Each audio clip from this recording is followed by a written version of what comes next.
Hare Krishna, Hare Krishna, Krishna Krishna, Hare Hare, Hare Rama, Hare Rama, Rama Rama, Hare Hare.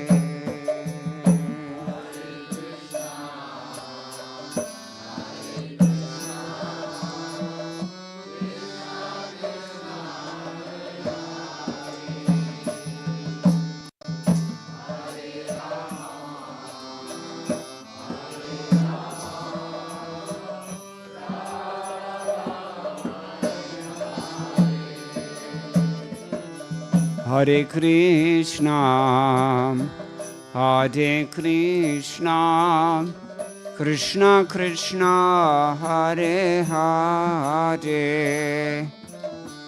Hare Rama, Hare Rama, Rama Rama, Hare Hare.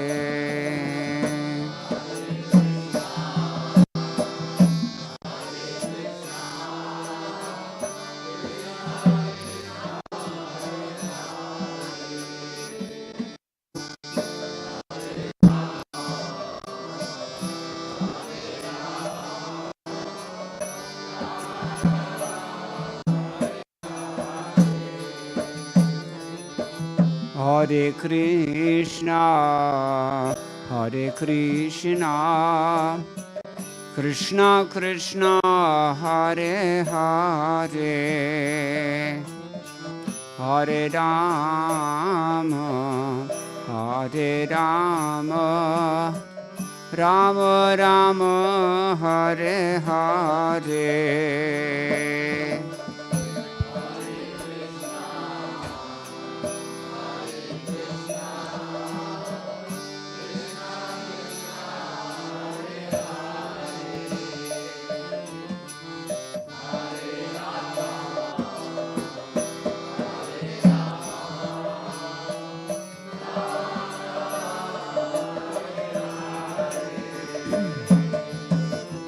Hare Krishna, Hare Krishna, Krishna Krishna, Hare Hare, Hare Rama, Hare Rama, Rama Rama, Hare Hare.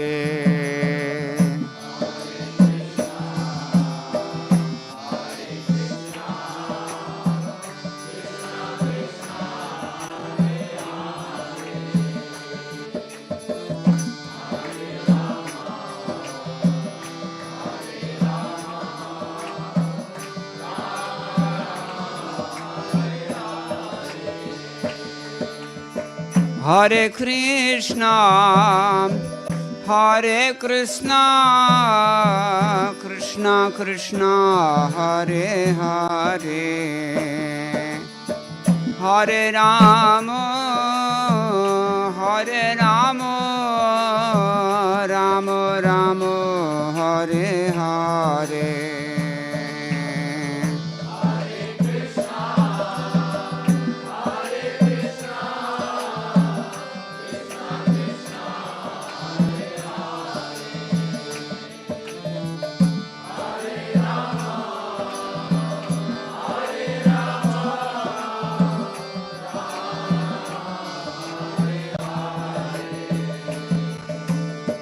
Hare Krishna, Hare Krishna, Krishna Krishna, Hare Hare, Hare Rama, Hare Rama, Rama Rama, Hare Hare.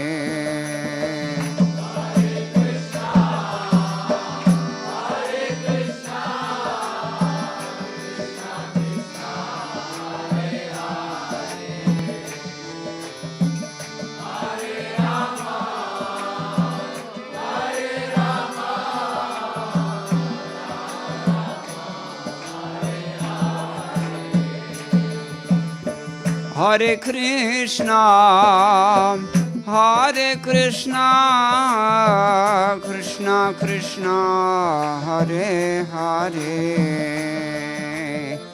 Hare Rama, Hare Rama, Rama Rama, Hare Hare.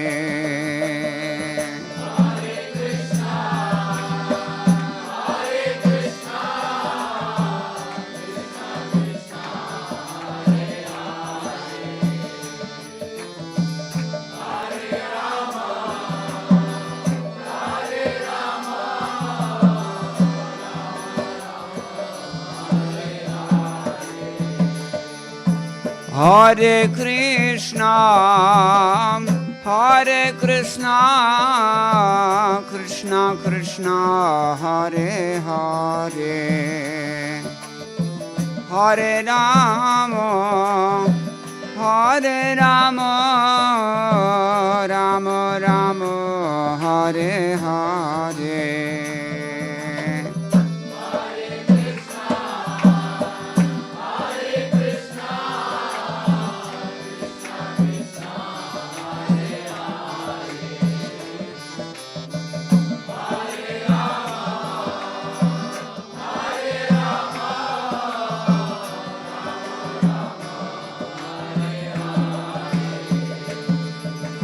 Hare Krishna, Hare Krishna, Krishna Krishna, Hare Hare, Hare Rama, Hare Rama, Rama Rama, Hare Hare.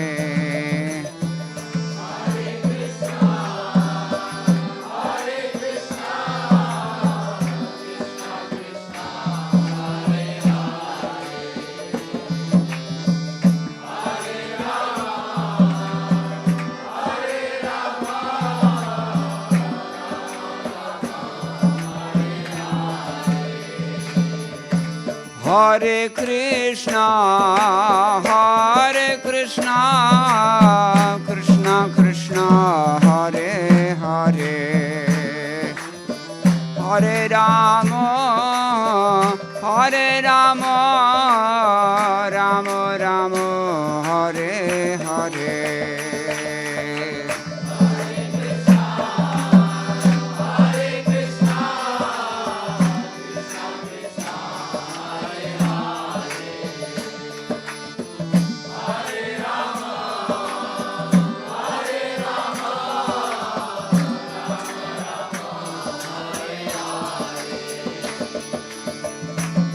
Hare Krishna, Hare Krishna, Krishna Krishna, Hare Hare, Hare Rama,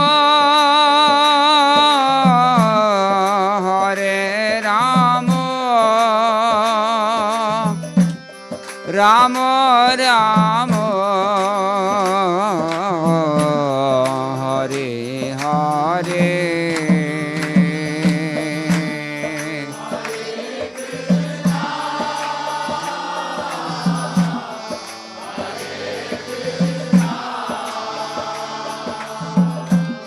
Krishna Krishna,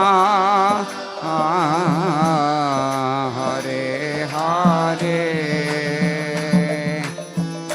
Hare Rama,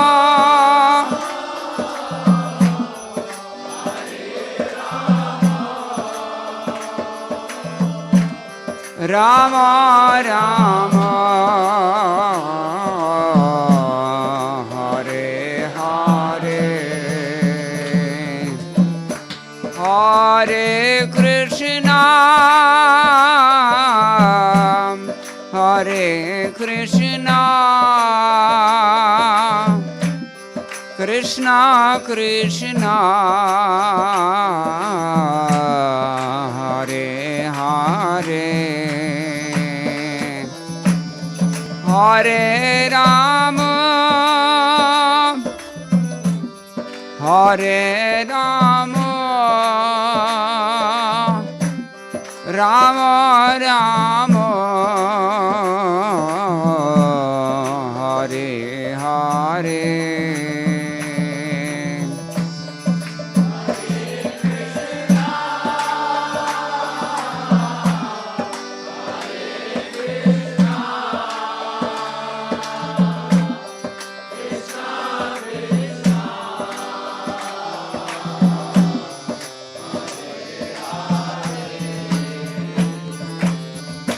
Hare Rama,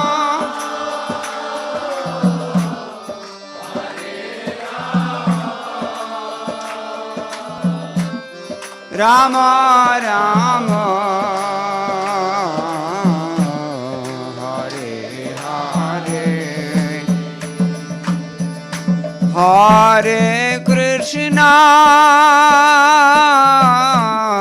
Hare Krishna, Krishna Krishna, Hare Hare. Hare Rama, Hare Rama, Rama Rama, Hare Hare.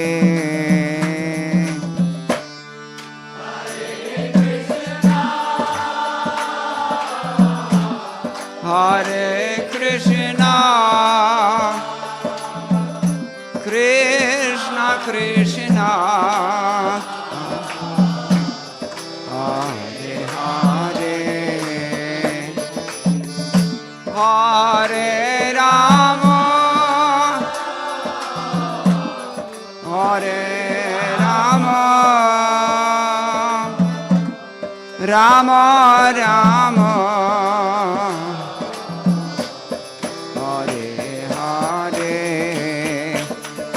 Hare Krishna, Hare Krishna, Krishna Krishna, Hare Hare, Hare Rama, Hare Rama, Rama Rama, Hare Hare.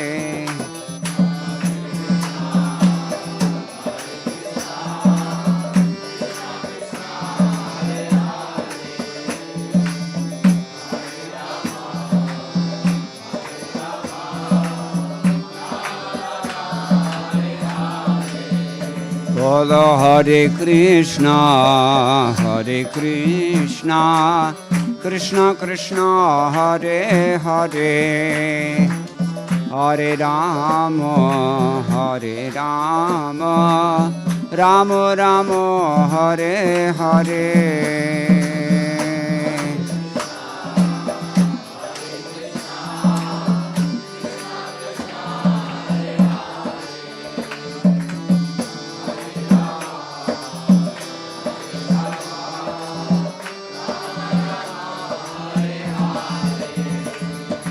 Hare Krishna, Hare Krishna, Krishna Krishna, Hare Hare, Hare Rama, Hare Rama, Rama Rama, Hare Hare.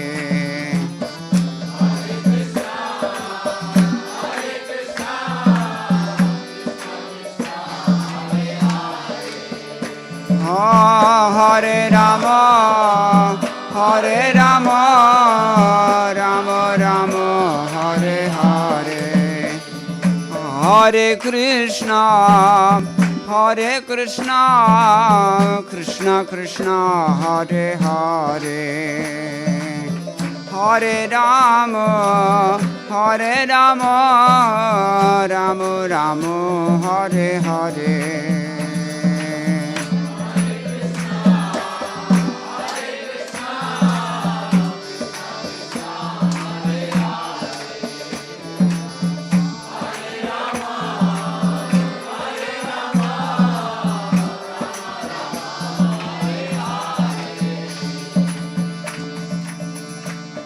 Hare Krishna, Hare Krishna, Krishna Krishna, Hare Hare, Hare Rama, Hare Rama, Rama Rama, Hare Hare.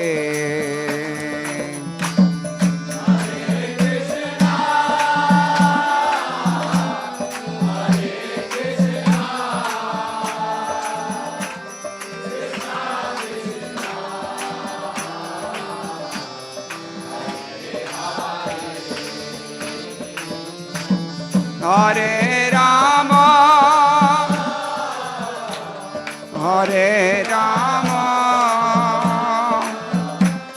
Rama Rama, Hare Hare. Hare Krishna, Krishna Krishna, Hare Hare, Hare Ram, Namo Ram, Hare Hare.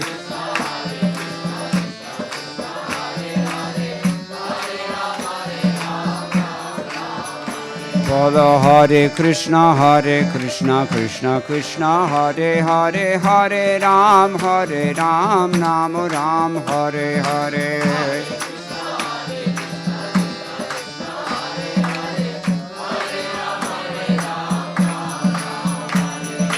Hare Krishna, Krishna, Hare Hare, Hare Ram, Namo Ram, Hare Hare.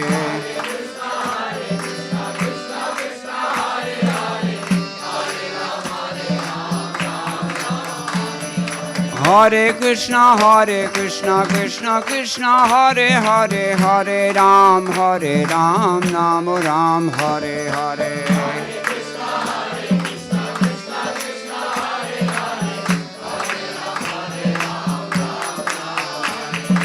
Hare Krishna, Krishna Krishna, Hare Hare, Hare Rama,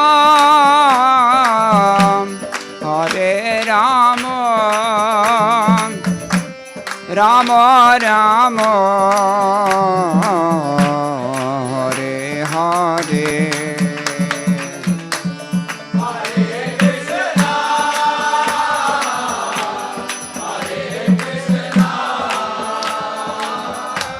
Krishna Krishna, Hare Hare,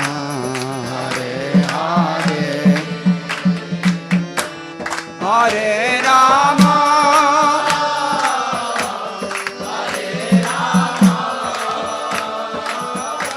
Rama Rama, Hare Hare. Hare Krishna, Krishna Krishna, Hare Hare, Hare Ram, Namo Ram, Hare Hare.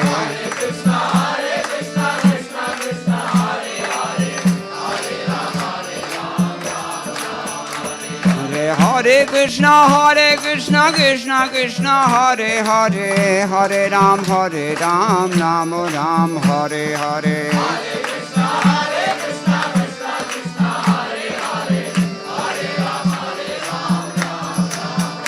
Hare Krishna, Krishna Krishna, Hare Hare, Hare Rama, Rama Rama, Hare Hare.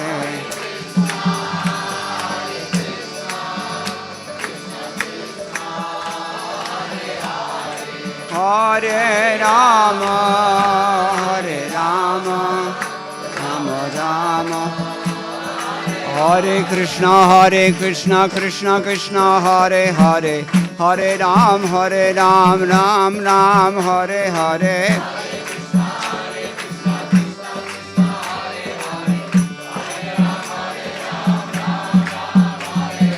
Hare Krishna Krishna Krishna Hare Hare, Hare Ram Ram Ram Hare Hare.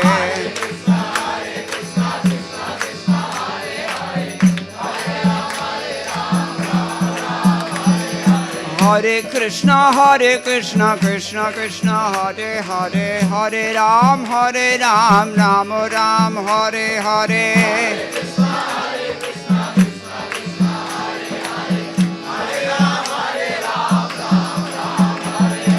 Hare Krishna Krishna Krishna Hare Hare, Hare Ram Ram Ram Hare Hare.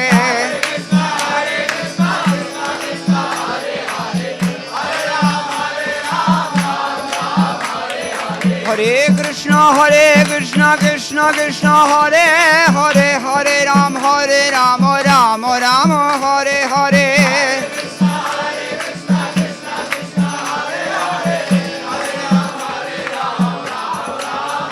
Ram Ram Hare Hare,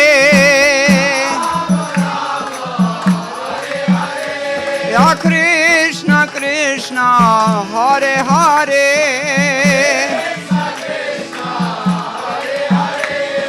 Hare Krishna Krishna Krishna Hare Hare, Hare Ram Ram Ram Hare Hare.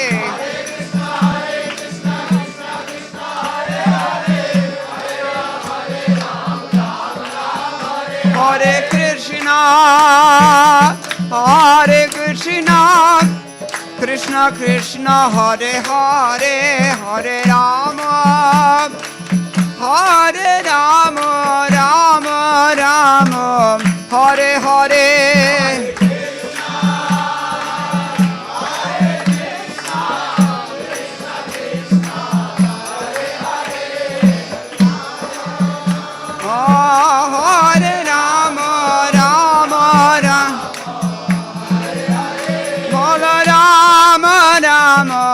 Hare Hare,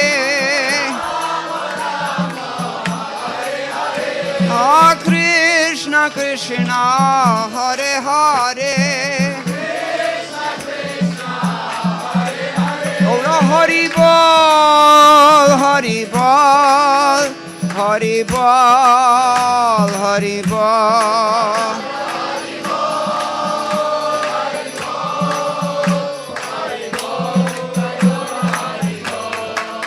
Hari Bol, Hari Bol, Hari Bol, Hari Bol.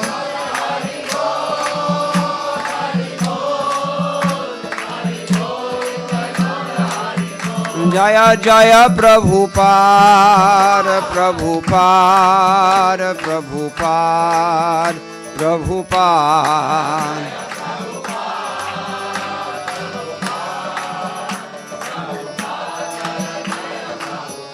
Jaya Jaya Gurudev, Gurudev, Gurudev, Gurudev.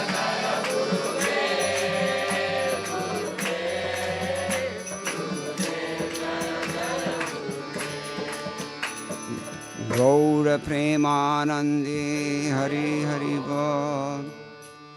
Jai Radha Madhava Kunja Bihari,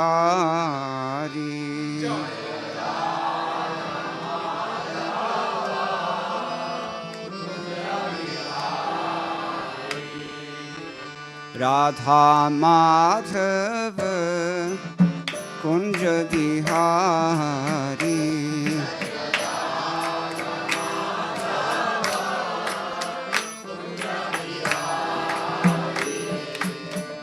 Radha Madhava Kunja Bihari,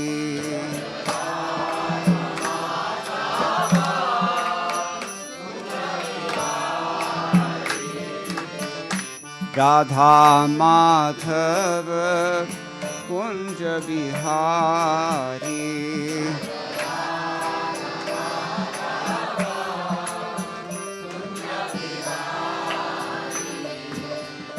Gopi Jana Vallabha Girivaradhari.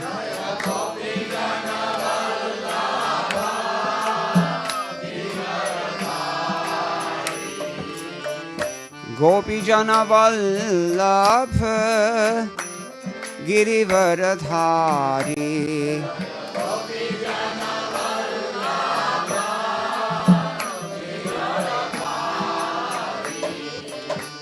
Gopijana Vallabha Girivaradhari.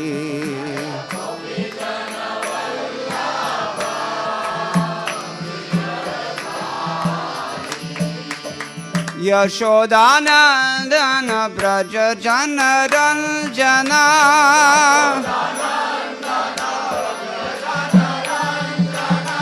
Yashodanandana Braja Jana Ranjana.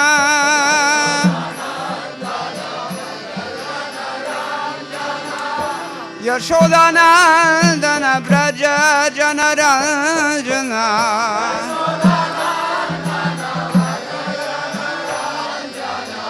Yashodanandana Braja Jana Ranjana.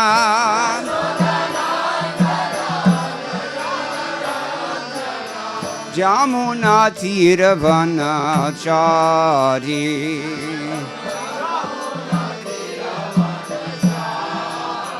Jai Jai Radha Madhava Kunja Vihari.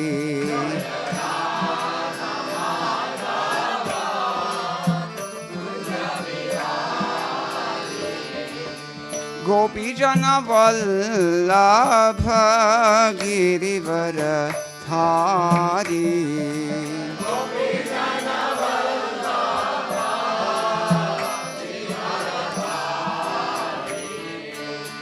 Yashodanandana Braja Jana Ranjana.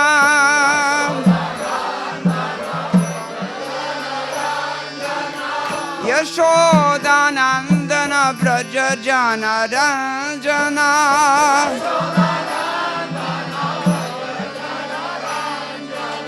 Yashodanandana Braja Jana Ranjana. Jamuna Tira Vanachari.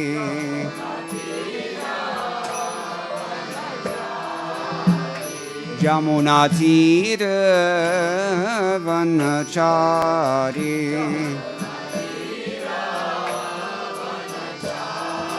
Jai Jai Radha Madhava Kunja Bihari.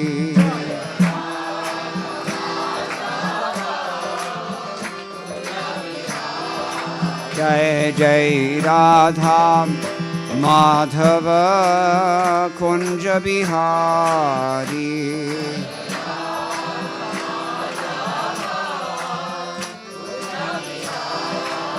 Jai Jai Radha Madhava Kunja Bihari.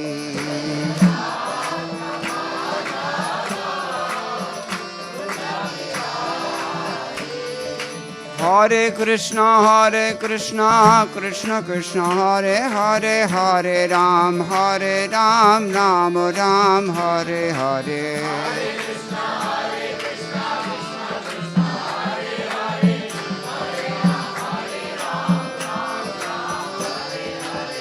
Hare Krishna, Krishna Krishna, Hare Hare, Hare Ram, Ram Ram, Hare Hare.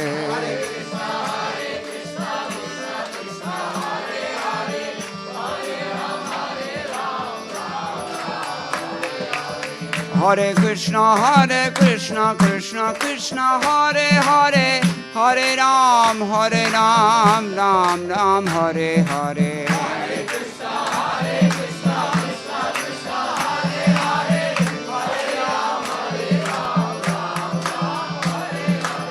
Hare Krishna, Krishna Krishna, Hare Hare, Hare Ram, Ram Ram, Hare Hare.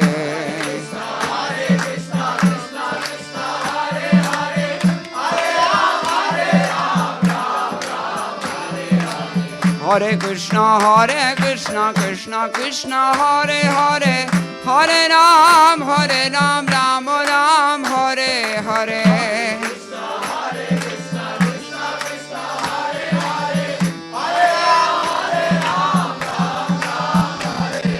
Hare Krishna, Krishna Krishna, Hare Hare, Hare Ram, Ram Ram, Hare Hare.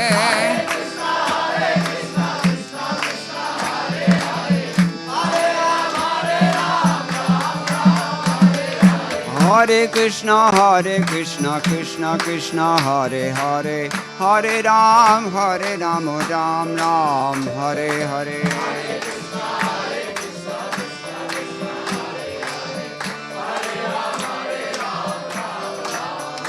Jai Jai Radha Madhava Kunja Bihari.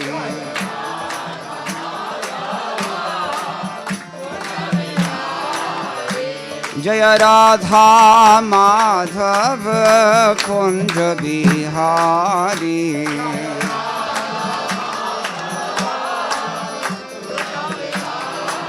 Jai Jai Radha Madhava Kunja Bihari.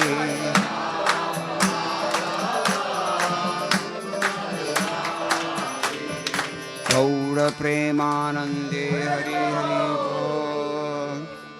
Jai Om Vishnupad Paramahamsa Paravajagacharya Ashto Trishata Shri Shrimad Srila Abhayacharanaran Bhakti Vedanta Swami Maharaj Srila Prabhupada Ki Jai.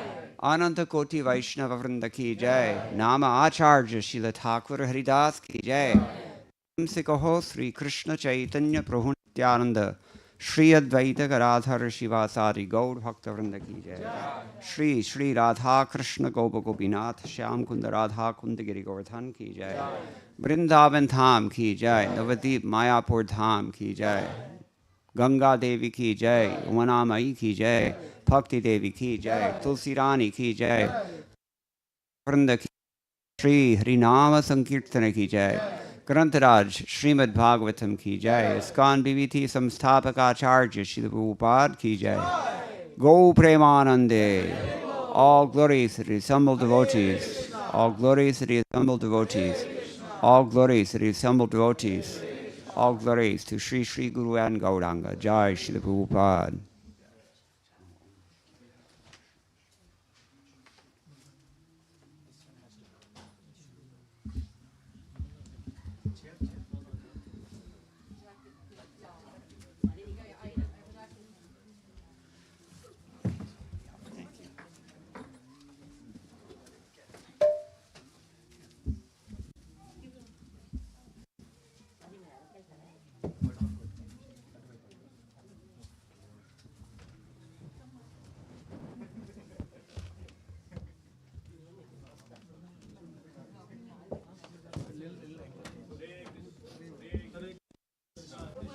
Hare Hare, Hare Rama, Rama Rama, Hare Hare.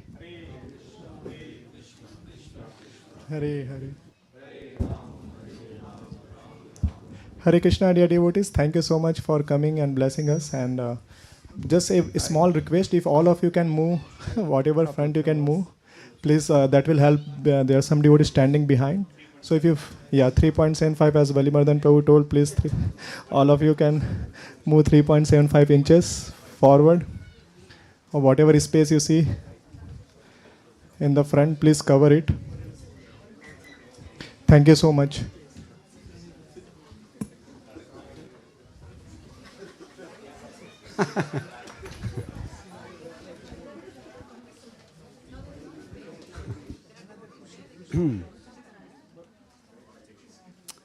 The perfection of bodily touch is to touch the bodies of the devotees.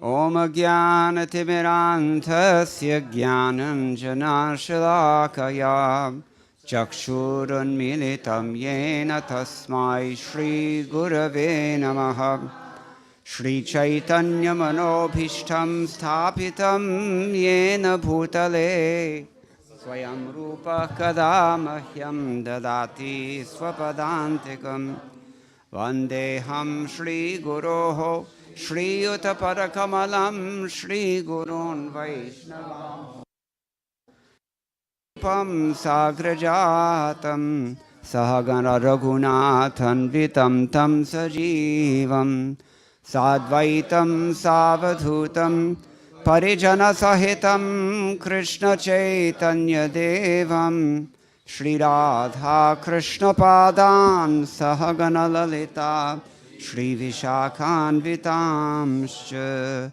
He Krishna Karuna Sindho Dinabandho Jagatpate Gopesha Gopika Kanta Radha Kanta Namostute Tapta Kanchana Gaurangi Radhe Vrindavaneshwari Vrishabhanusute Devi Pranamami Hare Priye Vancha Kalpatarubhyascha Kripa Sindhubhya Eva Cha Patitanam Pavanebhyo Vaishnavebhyo Namo Namaha Jaya Shri Krishna Chaitanya Prabhu Nityananda Shri Advaita Gadadhara Shri Vasadi Gaur Bhakta Vrinda Hare Krishna Krishna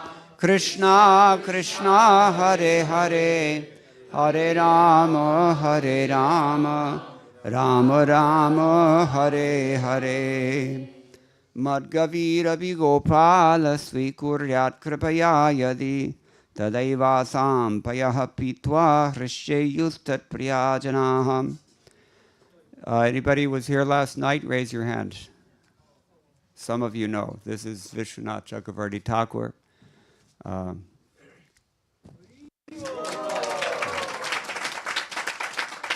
the end of his 10th canto commentary, he prays to Lord Gopal.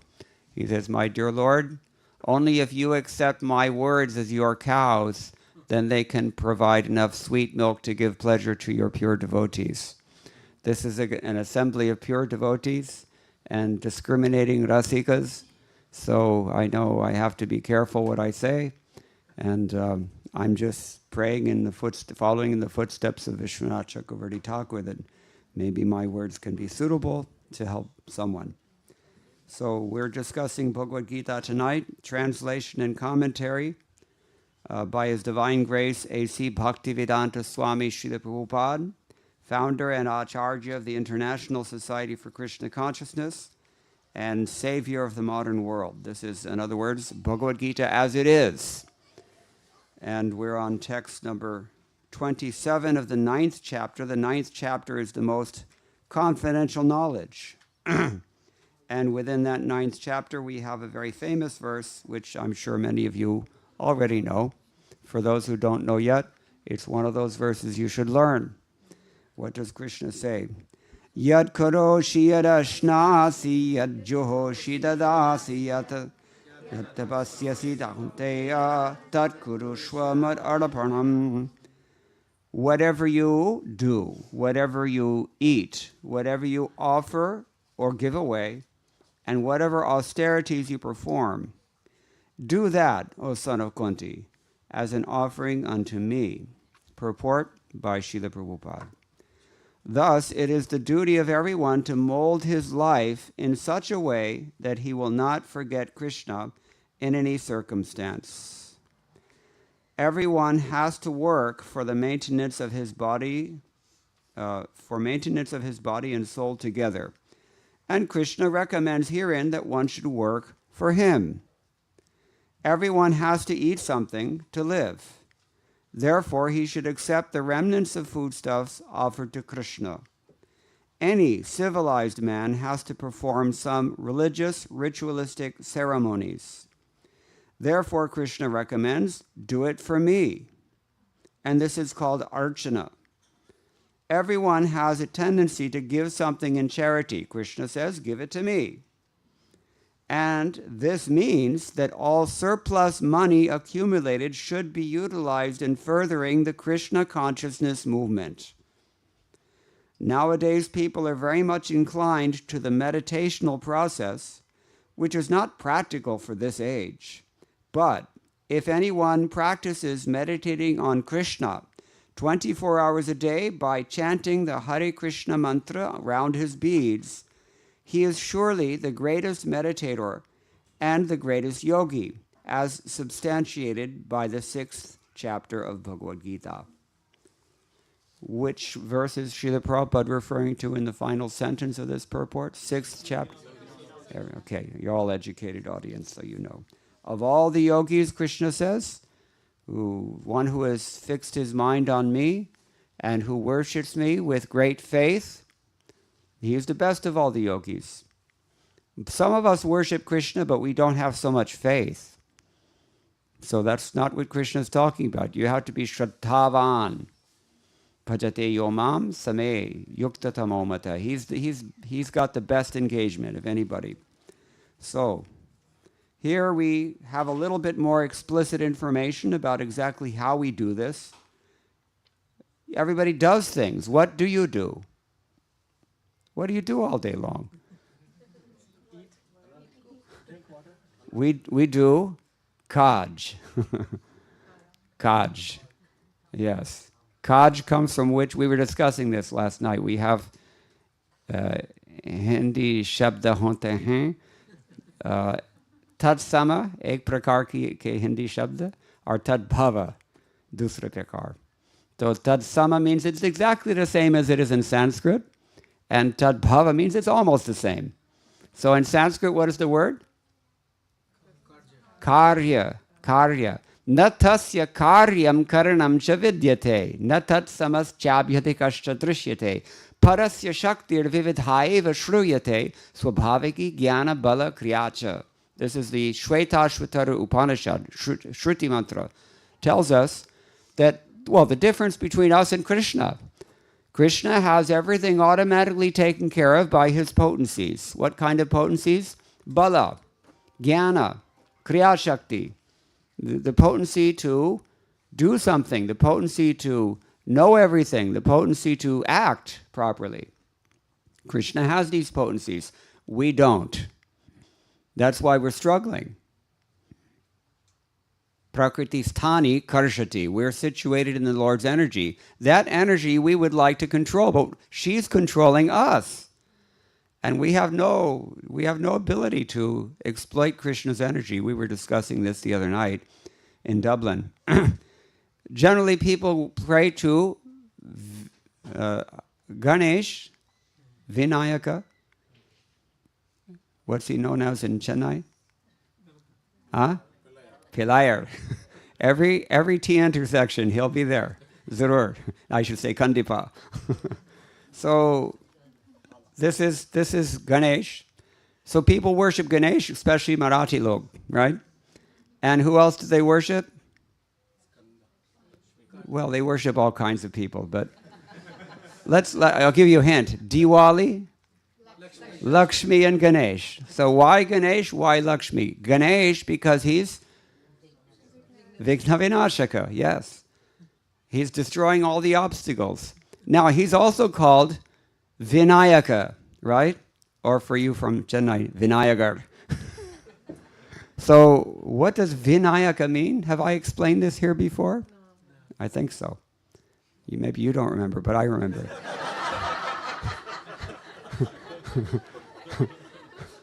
Vinayaka. Ni. Ni means nayati, to it's not just a hospital.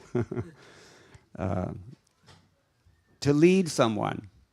So Ganesh he's not Nayaka, he's Vinayaka. What does that mean? If you have this pratyaya vi, it means two things. It means one thing is vishesh, or as we say in Hindi, visheshkar, especially Nayaka, or what else?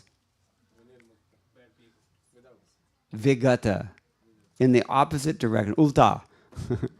So he's called Vinayaka, because he's actually leading us in the wrong direction. He's removing all the obstacles to material life. That's why we worship him. We want those obstacles. Riddhi, siddhi, all this shubha labha, right? Everybody wants these things. And Lakshmi, it's even more explicit if we think about Lakshmi Devi's position. We were talking about Lakshmi last night. How powerful is this Lakshmi? Everybody thinks Durga is the most supreme deity for all things that you might want. She's just a part and parcel. She's just a plenary expansion of Lakshmi Devi, in fact. Lakshmi is the real thing. And we want this, she's also called Shri. And we want Shri, but we don't want Shri Pati. So we can just double click on Shri Pati and we'll take Shri. This is our position. We go to the temple and we pray, my dear Lord, please give me some money. That's like going to some person, some man, saying, please, let me enjoy your wife, please. You have to say please. It's actually an offense, isn't it? The whole thing is the wrong direction, and that's coming by the grace of Vinayaka. Now, we don't mean to blaspheme demigods. That's not what we're doing here. They perform their function in accordance with Govinda's order. Where do we learn this from? Brahma Samhita. Who knows the verse for Ganapati? Yat pada pallava yugam vinidhaya kumbhe dvandve pranama samaye saganadhiraja viknan vihantum alam asya jagat trayasya. In the three worlds means the three material worlds. That's where he's removing the vignas. And if he removes all your vignas in the material world, that means you're thoroughly entangled in this material world. But that's his job. Everybody has a job to do. Look at it this way also. If you go to the DMV, California DMV, and you want to get a driver's license, are you the proper age? Check. Are you able to drive? Check. You've taken the driver training course? Check. All the qualifications are there. In other words, the adhikar is there. Then what do? They give you your license. It comes in the mail a week or two later, right? Is there any love involved? No. They don't care who you are. They don't know. They're just doing their job. This is demigods. They're very pious because you can't do that job unless you have tremendous amount of adhikar, which you have earned through a tremendous amount of tapasya and punya and so much good karma. Every one of us can become a demigod. Many of us were already demigods. Do you remember when you were Brahma? Look at you now. Struggling on the 680 in high traffic. Lord Brahma. No, this is true. This is in the I think the Chandogya Upanishad, Briharanyaka Upanishad, I don't think. This seer, Vamadev, he had a stunning epiphany one day. He had a shocking realization. He thought, oh my God, once I was the sun. Once I was Manu. Who am I now? We have to think, we don't really know who we are.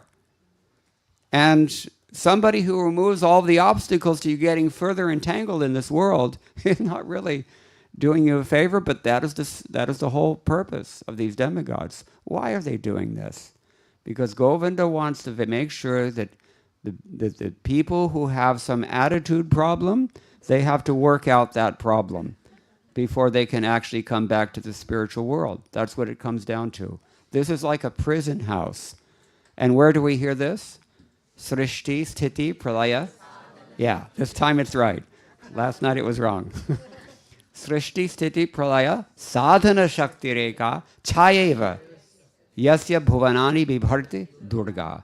Ichhanu Rupam Api Yasya Chateshtate Sa Govindam Adi Purusham Tamaham Bhajami. She's the Chaya of whom? We mentioned already, she's the Chaya of Lakshmi. But she's not inducing or encouraging or giving blessings for devotional service. She's doing the same thing with regard to your material existence. Things within the realm of Srishti, Sthiti, Pralaya. Sadhana Shakti Reka, Chayava Yasya Bhuvanani, Bibharja. In this Bhuvana. Bhuvana. And what is the third line now? Ichhanurupam api yasya cha cheshtate sa. She's carrying out her orders. Who is giving her those orders? Yes, Govinda. In accordance with Govinda's order, she's acting. They're all agents Agents means they're very highly trusted devotees. Priyavrata Maharaj, do we remember in the 5th canto? Priyavrata Maharaj, he didn't want to get married. But because he was he was in the family of Prajapatis, that's what he's supposed to do. He didn't want to do his duty. That's what it comes down to. And, his father tried to convince him, and they had to call Narad Muni heavy guns, right, to convince him. Because his fear was, if I get married, then I'll get entangled and I'll be in Maya, and he didn't want that to happen. And in fact, after they all convinced him that, go ahead and get married, what happened? He became entangled exactly as he feared. For those of you in Saturn, sometimes you're doing the right thing for the right reason and guided by the right personalities, but still it doesn't work. Why? Because it's not supposed to work. And this is, there was an actor, actually. I saw a film clip somebody sent me, some famous actor. I don't know who these people are because I'm not in that world, but he was a famous Hollywood actor, but he was totally depressed, just like many Bollywood actors. You hear in the news, they're found hanging from the fan, right? So many of them. So, he was going to kill himself. And, he was just sitting in his house thinking about this, just ready to do whatever it was he was going to do. And then suddenly he heard a disembodied voice, Akashavani. And the voice said, "It's not supposed to be easy." And it just stunned him. Who spoke that? Where is this message? Where is it coming from? It's God. See? So by Govinda's order, all these demigods, they're acting in the material world just to keep us out of the spiritual world unless and until we rectify our hearts.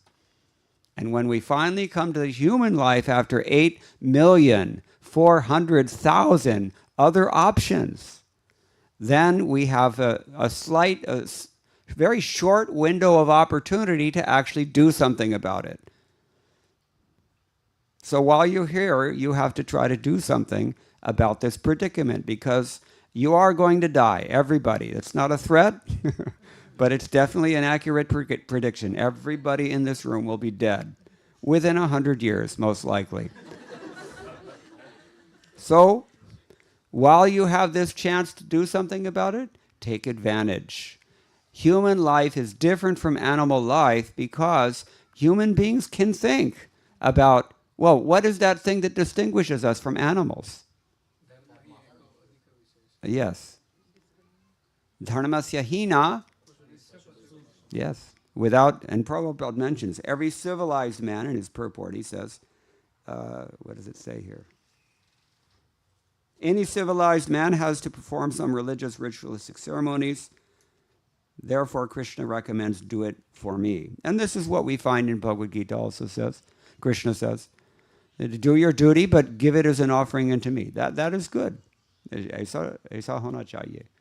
So these demigods, they're facilitating our material life only to make sure that we're actually qualified if and when we choose to enter into the spiritual world. So now, while we have a human form of life, instead of trying to become happy in material life for another few decades only, and I'll warn you, if you're below 50, you have to know, time speeds up the older you get.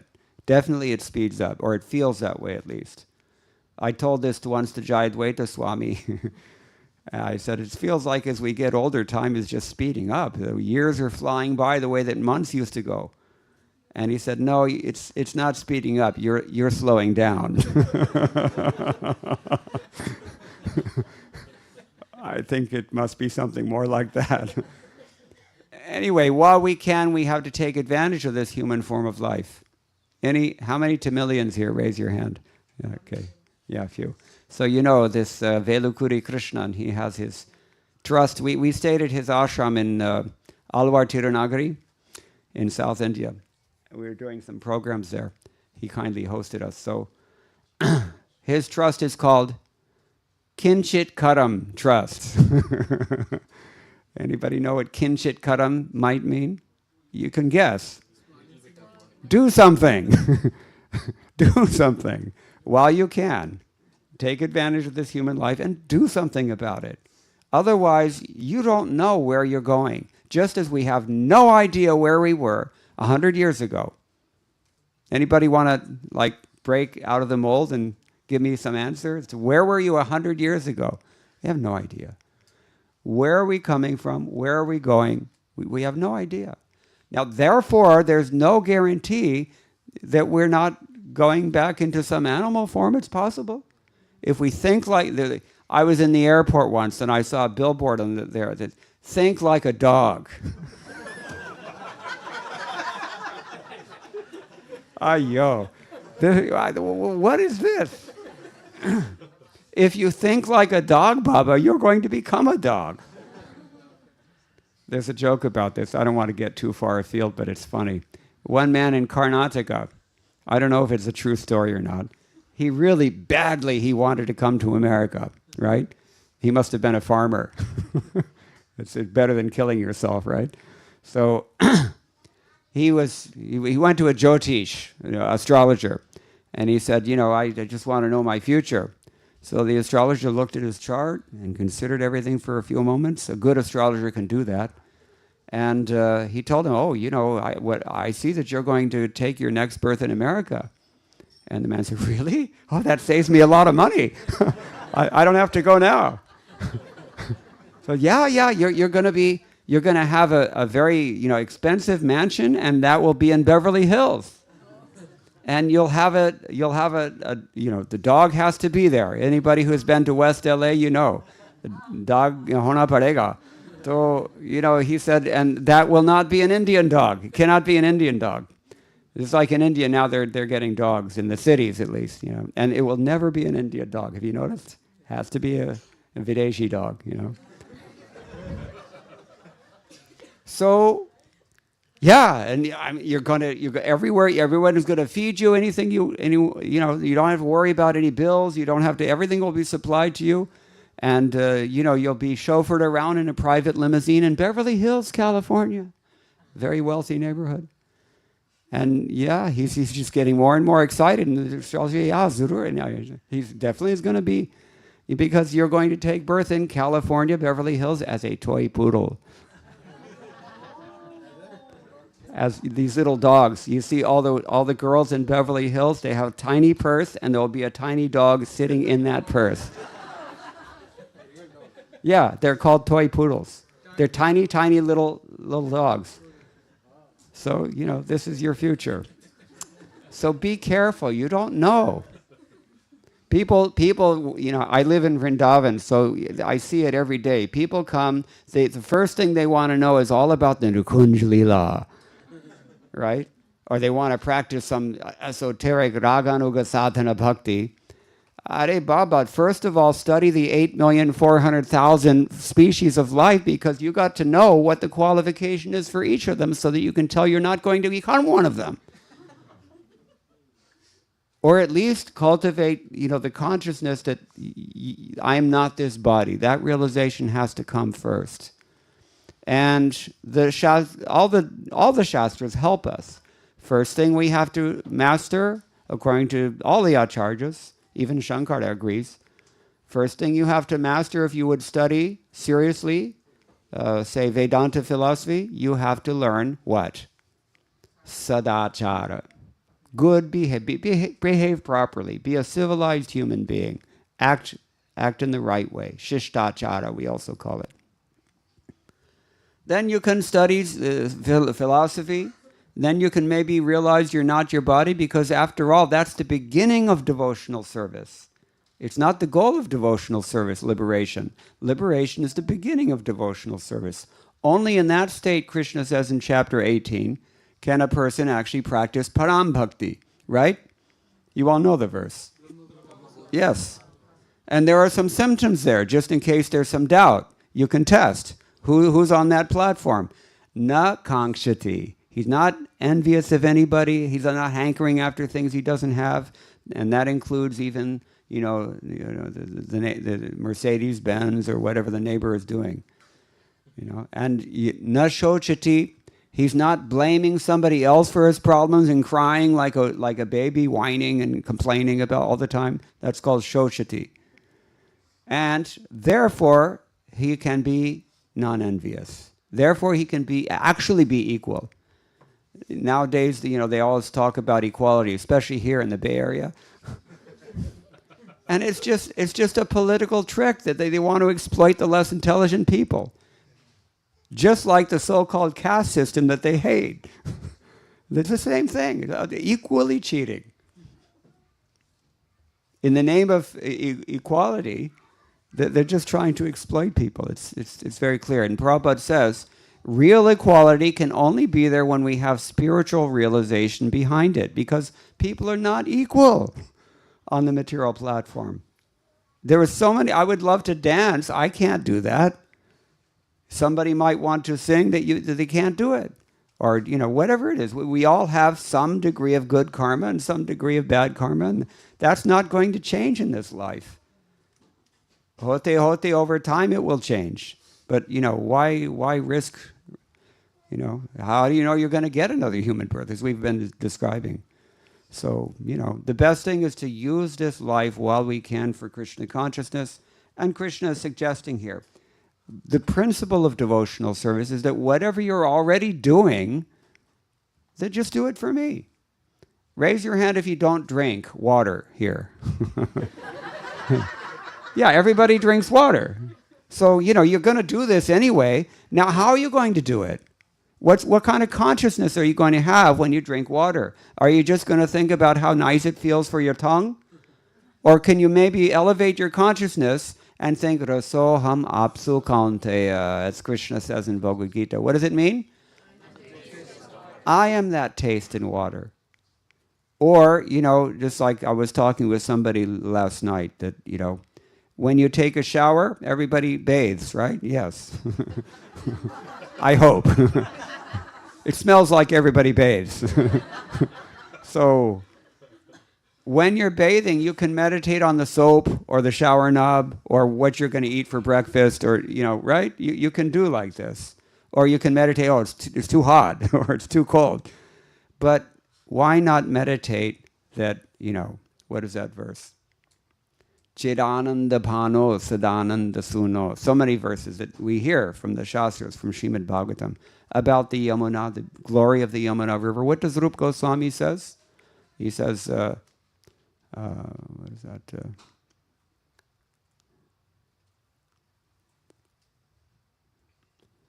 My mind has gone blank again. But there's so many verses that glorifying the Yamuna. We can remember the Yamuna, and even we can pray to the Yamuna. Rupa Goswami says, if you cannot live in Mathura, then at least you can meditate that you're living in Mathura. And it becomes, if you do that every day, when you do something as banal as taking a shower, then eventually that experience becomes associated with divine thoughts. And when that happens, your subtle body is purified and elevated. And when your subtle body is elevated, that is the basis of your next life. In this way, manmana bhava, madbhakto madhyaji mam namaskuru. These four simple things, here is an expanded list in today's verse, but the principle is the same. So yad juhoshi, yad karoshi, whatever you're doing, yad ashnasi, whatever you eat. Raise your hand if you never eat. Yeah, I didn't think so. Everybody eats. So you take, if you're hungry, one saint in Vrindavan said, you go feed Krishna and give Krishna what Krishna likes. He's a person. Treat him like a person. Then he'll reciprocate like a person. I told someone this story that, anybody ever heard the name of Yogi Sri Krishna Prem? Fascinating character about 100 years ago. He was British. And he was a World War I pilot. That means he had to have been pretty smart, because that was brand new technology in those days. So he was sharp. And, he was very highly qualified, so they made him a fighter pilot. So one day in combat over Europe, his whole squadron was shot down by the Germans. And he was the only one left. And he's surrounded by Germans coming at him. What would you do? He didn't know what to do. He flew his plane straight up towards the sun, just hoping against hope that maybe I can just shake them off somehow. What happened next, he doesn't know, but he woke up on the runway back in England. And that experience just so shook him to the core. What on earth just happened to me? That, he just had to find some answers to life's big questions. So he took up the study of all the things that were current then. Now we call it New Age. In those days it was called Theosophy and, the Buddhism. And he learned Pali and Sanskrit. And eventually he came to Hinduism. And through one of his colleagues in the university, because he was a literary man before the army, he was very highly educated in English literature. So he ended up associated with friends in I think it was either BHU or maybe it was Prayag, Allahabad University. So one Bengali professor there, they were devotees, Bengali Vaishnavas. So he learned about Chaitanya Mahaprabhu, about Krishna consciousness, and he actually ended up taking initiation in the line of the Radharaman Goswamis, became a devotee. So, but he was very deep in the Gyan, a little bit not exactly pure devotee. So, he still had some advancement to make. But somehow or other, he built himself an ashram in Mirtola. Anybody know where that is? Near Nainital, northern UP, in the foothills of the Himalayas. It gets cold there at night, just like this. This window is open. If there weren't 100 people in this room, it might be colder in here than it is. So he was taking rest in the ashram, austere brahmachari, just, nothing. Real brahmacharis, that's how they live. Just nothing. They have nothing. And he was resting in the temple at night, and he heard a voice. What did the voice say? Because his guru was Bengali, the voice said, Dada. He woke up. He thought he heard something. And it must be some dream or something. He went back to sleep. Dada. He says, Dada means big brother, right? Say, I'm called. What is this? He's looking around for some little child or something. He doesn't know what's happening. Nobody's in the temple. Then he traced out the sound, and he found that it's coming from the altar. Oh, this is serious. He took a shower. He went in the altar to see what's happening here. He saw that the deity was placed to rest in his bed right next to an open window. And then he said, "What you mean?" He didn't know how to process this. He heard the voice. He heard someone talking to him, and he goes in there. He said, "Thakurji, you feel cold also?" And Thakurji said nothing in reply. He did not respond. Instead, his name was Ronald Nixon before. He saw the little tear coming out of the deity's eye. He hurt Krishna's feelings with his question. Okay, he thinks I'm just a stone. I'm seeing him as my big brother, and he's looking at me like a stone. Krishna was hurt. Krishna is a person. God is a person. There was a book somebody gave me here, right? You've seen Sarup Damodar? God is a person. Just straight. Prabhupada would like that. Huh? Is it? There's another one by Sarup Damodar, I think. Okay, yeah, no, this is I believe it's Sarup Damodar anyway. So this is the point. If we approach Krishna as a person, then Krishna will reciprocate as he is. Therefore, it's called Bhagavad Gita as it is. It's like having a 400-page letter from God telling you what to do. So here he's telling us very simply, just, Baba, what you're going to do something, do it for me. You're going to eat something, eat my prasadam. If you're hungry, you feed Krishna, and you give him what he likes.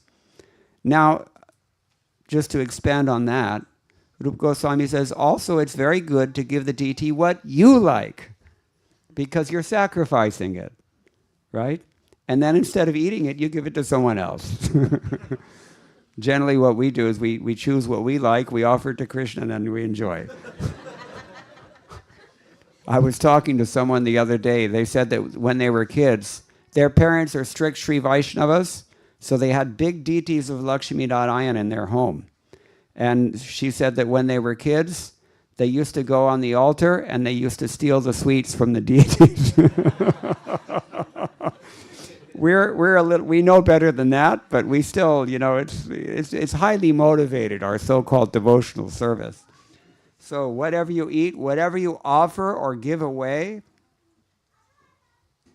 just like you see these guys on the street corner, right? Especially in San Francisco, I would think there's too many of them now because they've legalized crime and emptied out the mental institutions and everything. So, but we'll work for food, or to give indiscriminately in charity. It doesn't really help people. It doesn't help the person you're giving to, because most likely he's going to misuse that money.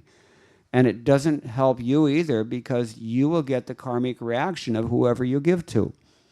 That's why the injunction in the Vedas is a little bit more focused and says you should give to a person who is spiritually advanced, someone who has dedicated himself to fulfilling God's desire, because then you get the benefit of also participating in the fulfillment of God's desire.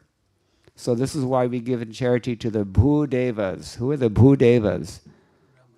Yeah, they're like gods on the earth, because they're transparent. This is the point. They're not working for themselves. That's the definition of transparent. They're whatever Krishna wants, that's what they're doing. People who have internalized tonight's verse, these are the people that you have to give in charity to, because that will benefit you. It is as good as serving God directly. And that's what Prabhupada recommends here in the purport. He makes it even more explicit, actually. Prabhupada says, everyone has a tendency to give something in charity. Krishna says, give it to me. And this means that all surplus money accumulated should be utilized in furthering the Krishna consciousness movement. Because, think about it, nunam pramatta kurate vikarma yad indriya pritaya apranoti. As long as we remain in ignorance, that's called abodhajata. We haven't realized anything as human beings yet. As long as we maintain that immature condition, then we can hardly control our minds and hardly stop from committing sinful activity. A person in the bodily concept of life, that is to say, a person overwhelmed by false ego, that person has to perform sinful acts. And if you give in charity to that person, then you become entangled in that karma also. It does no one any good. So this is the point. Whatever you give away in charity, do it as an offering unto me, Krishna says. Yatapasyasi, what austerities you perform. We all perform austerities, as we said in the beginning. Natasya karyam karanam chavidyate. Lord Vishnu has no karya to perform.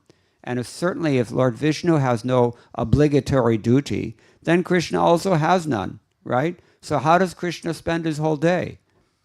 What does he do all day long, God? He just plays. That's all he does. Total irresponsibility. And the devotees worship that. That is non-envy. If anybody's just enjoying all day, has no responsibility, everybody hates him, isn't it? But this is Krishna's position. Even Vishnu has something to do, right? Purusha avatars are, manifesting universes and all this. But Krishna himself, sirf play. Kevala krida. And not only play, but, especially when he gets a little older, who's he playing with? Your wife. One Christian man came to Srila Prabhupada once, South Indian Christian man. And he said, he was a challenging mood. He said, we don't worship this God because he's immoral, Krishna. And Prabhupada, oh, how so? So, well, he's dancing with other people's wives. Anybody would say that's immoral, right? So Prabhupada very patiently explained to him, look, every woman in the three worlds actually is the property of Bhagavan. And, the demigoddesses, apsaras, and, every single woman in the whole creation is expanded from him. They are his property. You cannot deny it. Everything but Ishavastyam edam sarvam yat, what is it? Jagatyam jagata. So everything in this world, according to Ishopanishad, it is Bhagavan's property. So Prabhupada is explaining like this. That means that all these gopis were also Bhagavan's property. It has to be so. It can only be so. And in fact, not only these gopis, but all the women in this world also, including your wife, sir.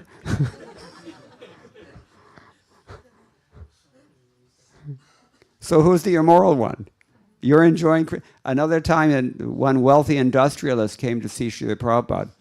And Prabhupada said, "What, just small talk." He said, what is your business?" He said, we have a glass factory, Srila Prabhupada. "Oh, okay. How do you make glass? Where does glass come from?" He said, "Oh, we need gypsum." Where does the gypsum come from?" "Gypsum comes from sand." And Prabhupada continued, "Where does the sand come from?" The man said, "Oh, the sand comes from Bhagavan." And Prabhupada said, "Oh, you're taking Bhagavan's sand and you're making a profit?" Common sense arguments Srila Prabhupada had, because his Krishna consciousness is so immediate that, because of having deeply internalized this principle in his own life.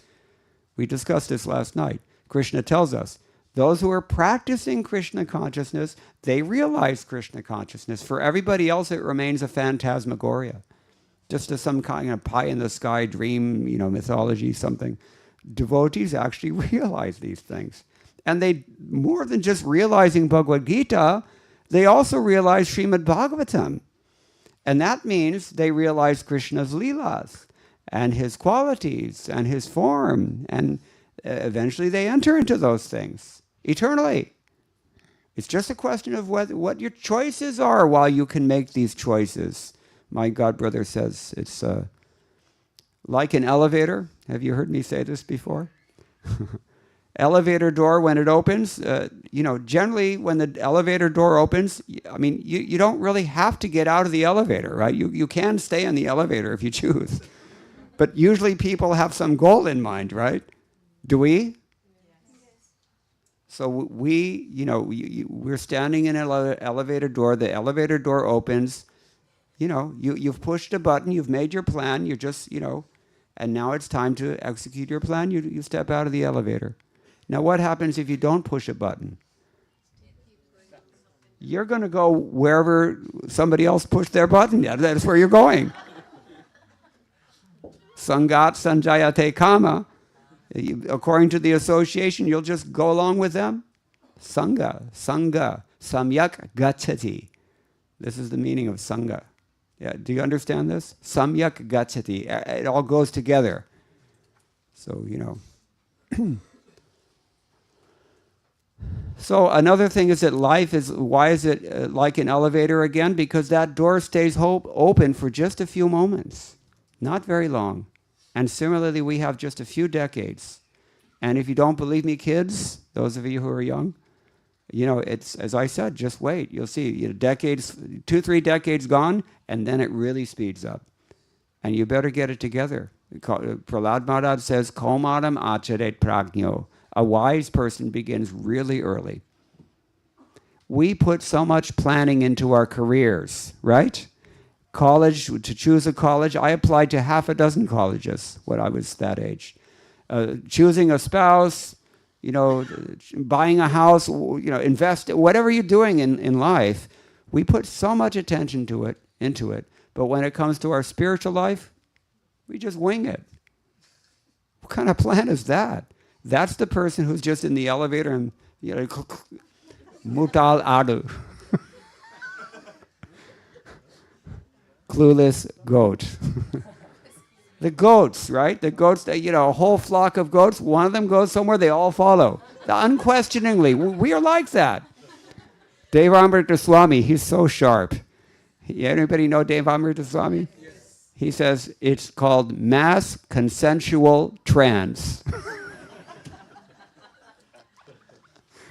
We're like that, actually. We just don't have a clue as to where we're going, what it's all for, how we're going to get there. We don't have a plan. We don't even know we don't even have a process that we might plan on. But Krishna consciousness provides all of these things.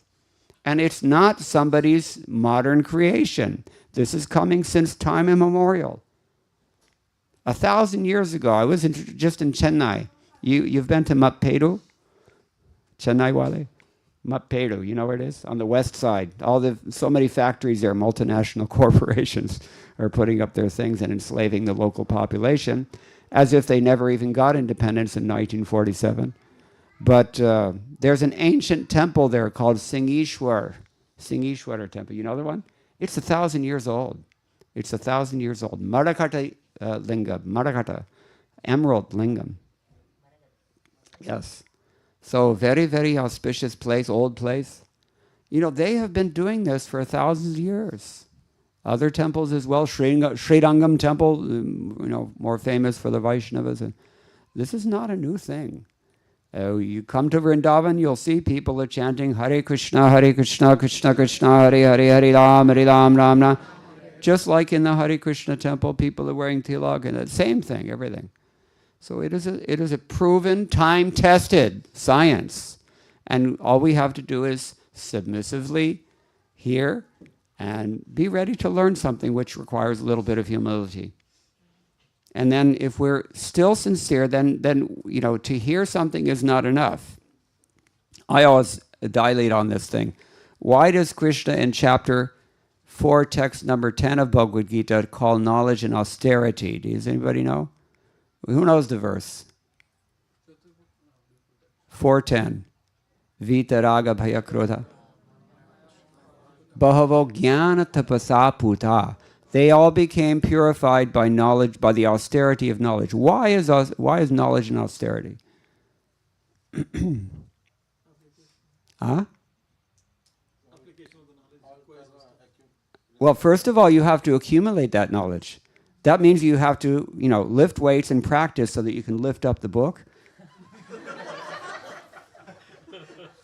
It's really hard, I know, but it has been done. People can do this. And then, you have to read it, actually. We mentioned last night, the only book people read in 2024 is Facebook. So, to acquire that knowledge, it's an austerity. But then once you actually understand the knowledge, then what happens? You've got some choices to make, don't you? You've heard something. It's like Krishna says, whatever you do, whatever you eat, and it's like, wow, all my options are being limited suddenly. He wants all of it. So you have to react to this somehow. That makes it an austerity. And then finally, suppose you have accepted the austerity of hearing submissively, you accepted the austerity of applying this to your own life, and you therefore realize something. Then what comes next? What's the tertiary austerity of knowledge?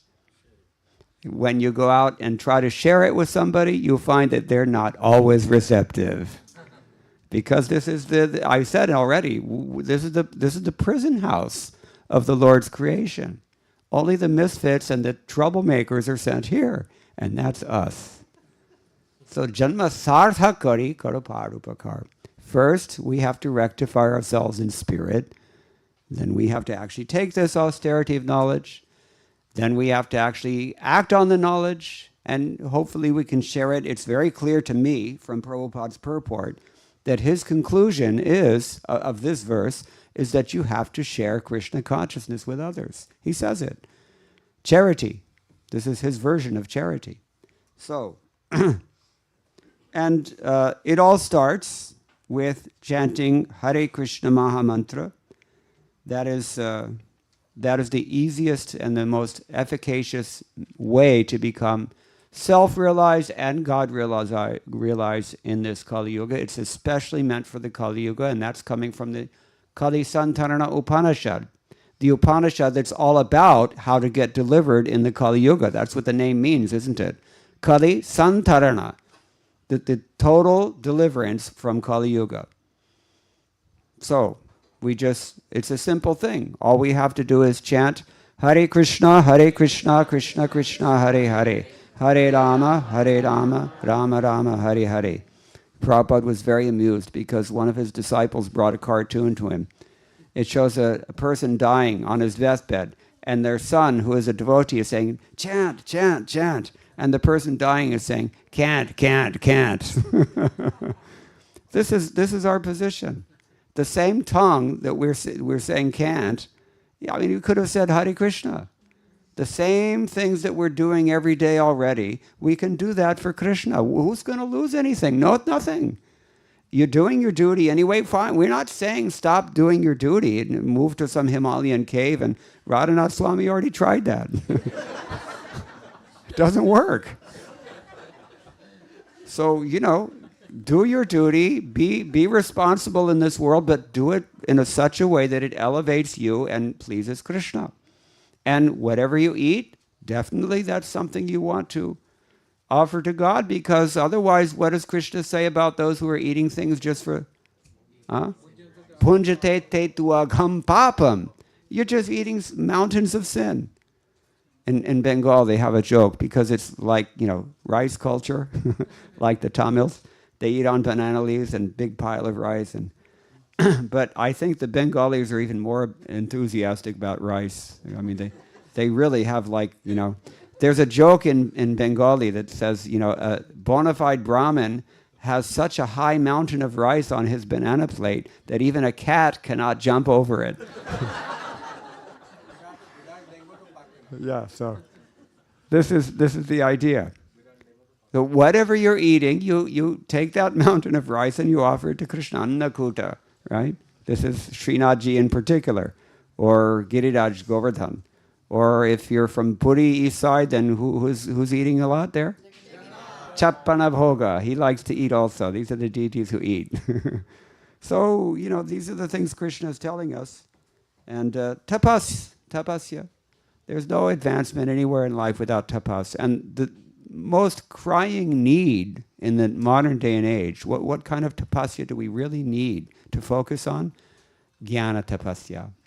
That means we have to open these books and read them, because so much we're missing only because we haven't even heard yet. And how many? 60 volumes. And how many hundreds and thousands of shlokas are there? Each one has a unique significance, like a multifaceted jewel. And the commentaries of our predecessor acharyas bring out the different nuances that are reflected in each of those verses. It's an endless ocean of jewels, this Krishna consciousness, and particularly the Srimad Bhagavatam. So we have to make, while we can, one of the tapasyas we should perform for sure is to dive into the deep ocean of nectar that is these books, Srimad Bhagavatam, Bhagavad Gita, and others, that Prabhupada worked so hard while the rest of the world slept to translate and publish.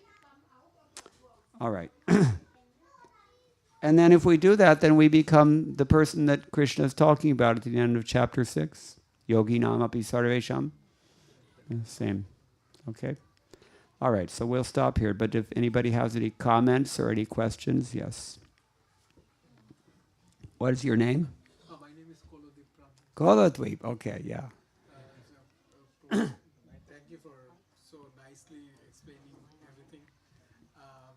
And very spontaneous also. I have a question regarding that, the first appearance of a jiva from the spiritual world. Oh my God. Prabhupada would never even entertain this question, and neither do I, because it really is just a moot question. There's no beginning of somebody who is eternal, period. That just kills it right there. It's like how to understand that. You don't understand it. You accept it. You don't have to understand it. Are you ready for that? You got to surrender. Prabhuji, my question is not. He's not surrendering. My question is regarding how Lord Brahma, he comes, like when Jiva falls down, he comes as Lord Brahma. But we see that, in Guru Parampara, Lord Brahma is in the top. Yes. So how he can actually go down? Because our Parampara is a Bhagavad Parampara. Baba, how many Brahmas are there? There's not just one. Some of them are conditioned souls. Ours is not a conditioned soul. How many universes? You haven't heard this story? Yes. Yeah, so many hundreds of thousands of universes. Each one has its own Brahma. Some of them are bewildered. Some of them are chasing after their own daughters. And some of them are self-realized perfectly. So it's not an issue. And the origin of the jiva is also a non-issue. No need to discuss. There's no origin. You know, there's an important distinction to be made here between Christian theology and Vedic theology regarding the soul. We call it soul, but actually the real word is Atman. And Atma is not the same thing as soul. But for lack of a better term, we have to use that word. But it really isn't exactly the same thing. In Christian theology, soul is like a ray. A ray has a certain point of origin and continues ad infinitum in some direction, correct? You all are, many of you are engineers, you know this. And a line has no beginning and no end. That is Atman. It's a very crucial distinction. So if we had a beginning, then there would be any question of, where did we originate from? We speak like that for the same convenience that we translate the word Atman as soul.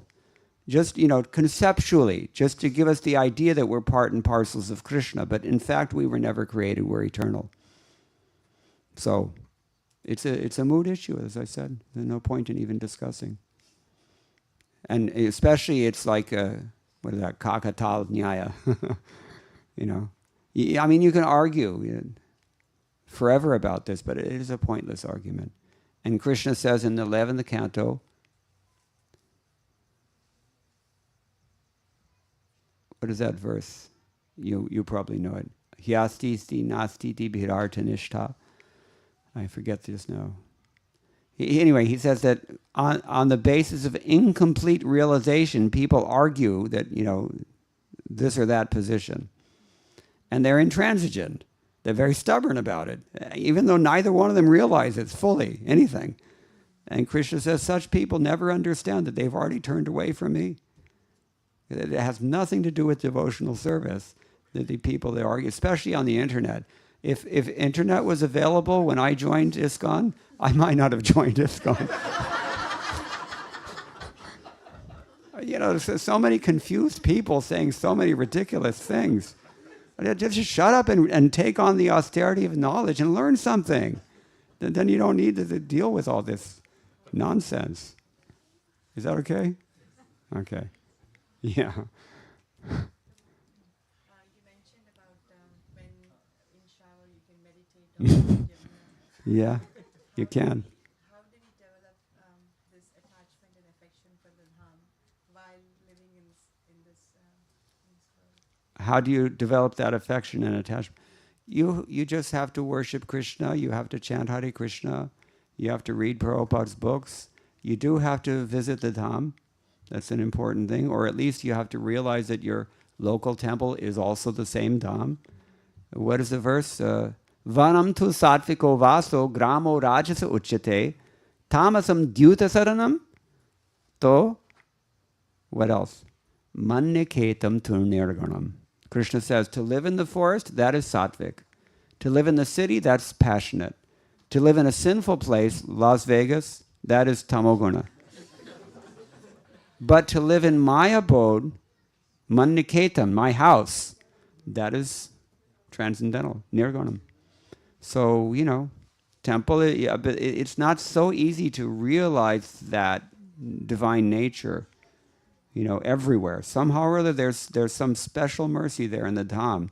That's why we're advised to go and visit these places, Mayapur, Vrindavan, especially, and by the mercy of that Dham itself, and especially if we spend some time there. At the same time, we have to be very careful, because it's very easy to offend the Dham also, just like it's very easy to offend the deity or to offend the holy name or to offend the devotees or the spiritual master. We always have to be careful about that. And for that reason, Srila Prabhupada generally didn't recommend young people in particular settling at an early age in the Dham. And even he was so conservative that he instead recommended that people spend 2-3 days at a time there. He really felt that, the Dhammavasa, in Vrindavan Dham in particular, it's meant for retired people and sannyasis, renunciates. Because otherwise it's most likely that we will commit offenses, because we all know we do commit offenses. So, otherwise, there's no simple answer for these questions. The process of Krishna consciousness is the answer. We just have to be patient and determined and adi, as we discussed last night. Is that okay? Anything? Yes. What is your name? Balimardan. Okay. Hare Krishna. Hare Krishna. So I was also getting some from Vrindavan, particular insight regarding your Christianity, the one which is conversation with Prabhupada. And so he was also mentioning that, Krishna is immoral. So he said that there is a statement when the nun becomes the devotee or they accept the nunship in the Christianity, they say, Jesus is my husband. Yes. So then we have how many, they said, how many nun in the world? Let's say millions. So Jesus is the husband of millions. So what problem Krishna is husband of millions? Okay. So they basically, it's hard to argue with that. In India, sometimes the conversion people come, so stop them, then they stop. Okay, that's fine. We are good. We are not going to ask that question. Next question. Then we'll find out next answer. All right. Thank you. Anything else? Yes. Thank you, Hare Prabhuji. Krishna. Hare Krishna. My name is Om Shankar. I wanted to touch base on the point that you mentioned about Atman and its distinction as a slightly or subtly distinct from soul. So, the ultimate question that always can be asked is, can Krishna dissolve these various Atmans or spawn them as he desires and dissolve them as he desires? If no, then he doesn't have control. Yes. If yes, Another ancient question. yes. Perennial question and, unresolvable question. Here's the thing. The answer to your question is no and yes. Are you satisfied? Yes. Okay. And no. Case closed. In other words, the nature of the absolute truth is achintya bheda bheda. Whatever you say about the absolute truth, the opposite thing is also true. And this is how this is reconciled. It is not possible within the purview of our mundane logic. But it is resolvable within the realm of devotional service. It's like, we're so attached to the procrustean bed of our logic, we're not ready to admit that there's certain things just don't fit there. It's like a square peg in a round hole. How are you going to do that? Doesn't work. So, mundane, the problem is not Krishna consciousness. The problem is not that Krishna consciousness is full of contradiction, because it is. The problem is that we're trying to fit Krishna consciousness within our mundane logic where it does not belong and cannot go. Mundane logic is an unsuitable bed to rest Krishna consciousness upon. That is the problem. It's like science also is this way. People are just too attached to the static parameters of their mundane science, and they cannot admit anything beyond it. But Krishna consciousness is not like that. And this is why Srila Prabhupada said, unless you accept the achintya shakti of the Lord, you cannot really have any real true conception of God. You can hardly be a theist even, because, he is inconceivable. It's a fact. So, Jiva Goswami has compiled his entire Shat Sandarbhas, his magnum opus, philosophical work, definitive statement of Gaudiya Vaishnava philosophy, on the resting on the keystone of this Achintya Shakti, because it really is the cornerstone of our whole philosophy. And it's what separates us, say, from Nimbarkacharya's Bheda Bheda philosophy. What's the difference between Bheda Bheda and Achintya Bheda Bheda? It doesn't require the other much one thought. is inconceivable. Yeah, the centrality of the Achintya Shakti is the main difference. So, that's all there is to it. Now, people can say this is a cop-out, but you cannot show me any acharya who does not cop out of this Maya problem in one way or another. Shankaracharya does it, by appealing to some vague notion of anirvachaniyam, which is the same thing as a chinchita, right? And Madhvacharya is an extremist. He just says, it's there's a hard duality, but he can't explain, how those are, how that frees Bhagavan from responsibility for everything that happens, just like Christianity. In fact, some people compare Madhvacharya to St. Thomas Aquinas for that reason. Vallabhacharya goes to the other end of the pendulum swing. He just says it's all the one, it's all the same thing, but it's all Krishna. And he has no answer for where Maya comes from. He says that it's Bhagavan's creation for the sake of Leela. It doesn't feel like Leela to me. But, all due respects, he has his reasons for preaching whatever he preaches. Ramanujacharya is probably the closest, because he says yes, there's Dvaita and Advaita, but Advaita, but there's Vishishta within that Advaita. That's about the closest one that comes to Chaitanya Mahaprabhu's philosophy. But he doesn't explain it because you can't explain it. But Chaitanya Mahaprabhu was the only one who says that you can't explain it. So that in itself is a very significant contribution to the discussion. So in this way, Gaudiya Vaishnava Siddhanta is the mature synthesis of every possible aspect that has been discussed about Vedanta philosophy before. Is that okay? It's hardcore philosophy. It's, yes. Thank you, Prabhu, for such an amazing lecture. I really appreciate the direct and crisp answers that you've given.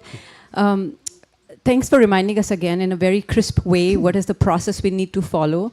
So if we are doing all the things that you mentioned, reading the Shastras, chanting, trying to not offend the devotee, serve my Guru, how do I know that I am still on the right path?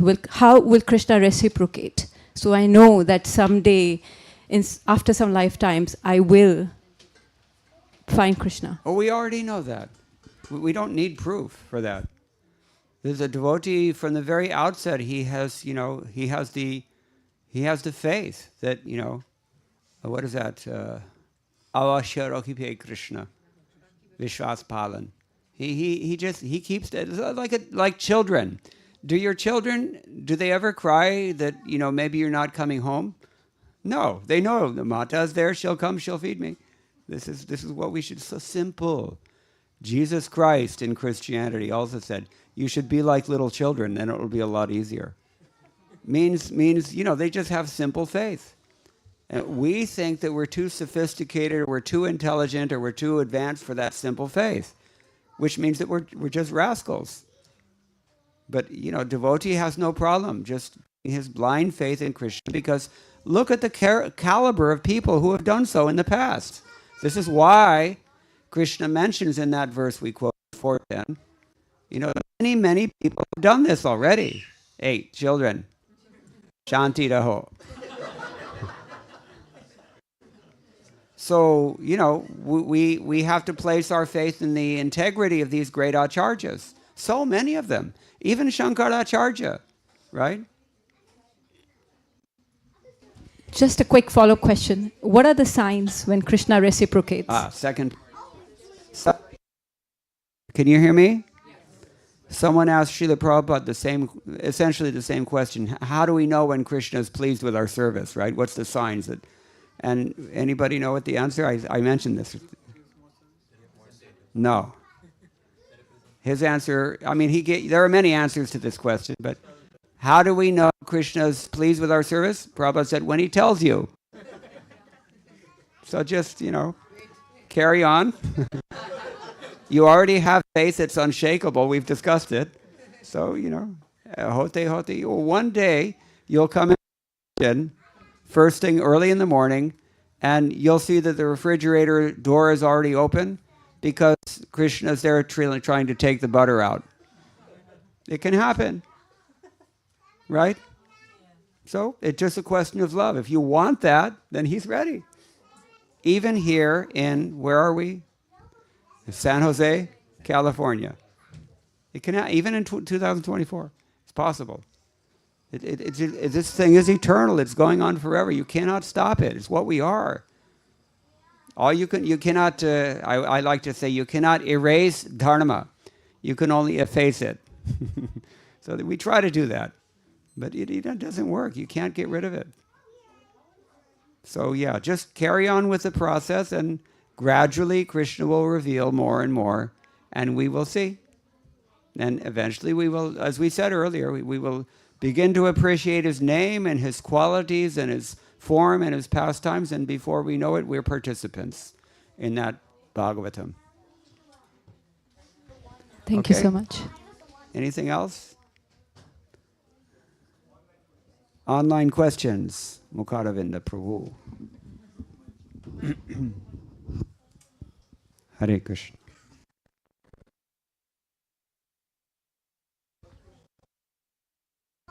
Lay. First question is, Maharaj, if someone asks how to have faith that Krishna lifted Govardhan Hill or that he danced on Kalia, how to answer them?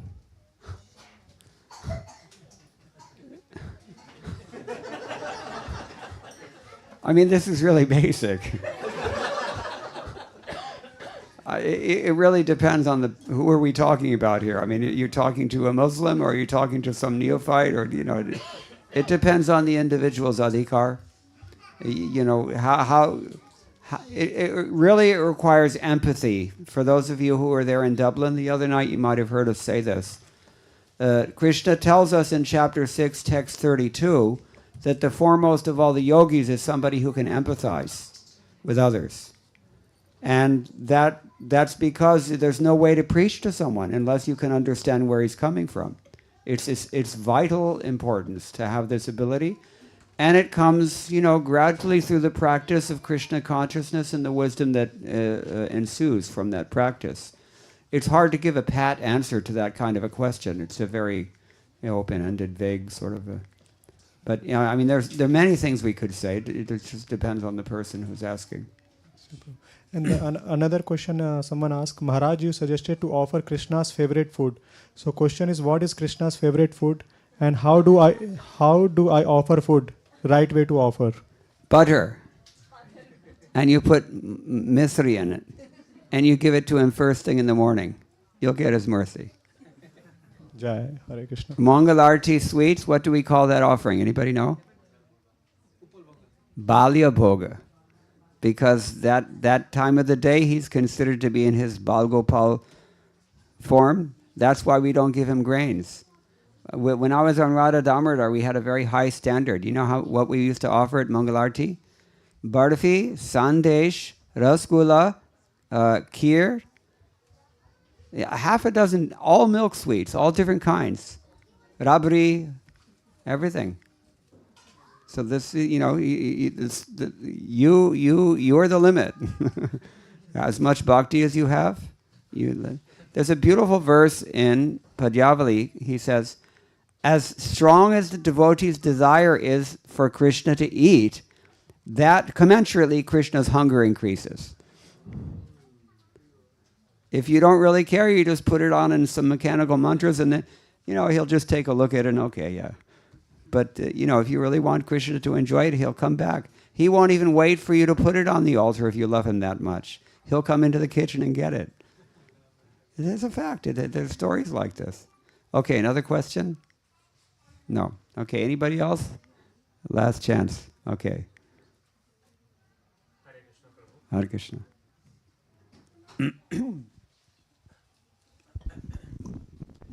Sorry, my question may be silly, but it's a question.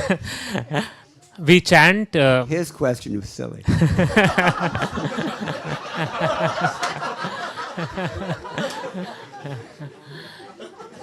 It's out of love. We keep on chanting in terms of Krishna's consciousness, we say that Hare Ram, Hare Ram, Hare Ram, Hare Hare, Hare Krishna, Krishna Krishna, Krishna Krishna, Hare Hare. Yes. While talking about Krishna, we are also listing Ram. Yes. Why is it so? Is there any deep meaning or logic? Somebody likes Ram more. Somebody likes Krishna more. Now my question is this: what does Hari Ram mean? Who is that Ram? Somebody says Balaram, somebody says Radharaman, somebody says Ramchandra, Raghav, somebody else can say Parashuram. What are they? Yeah. All of them are okay. Yayatamam prapadyante tatataiva bhajamyaham. If you love the Lord in a particular form, the Lord will come to you in that particular form that you love. And so when we're chanting Hare Krishna, this is what we realize according to our own bhava. Okay. Just like now that everybody's excited about Ayodhya, we have Ram Lala, right? Now, I've lost track of the number of people who have told me that, we look at this deity, we don't see that he's Raghava. He looks like Krishna. Because they're all Krishna devotees. So, it's an individual thing. Thank you. Okay.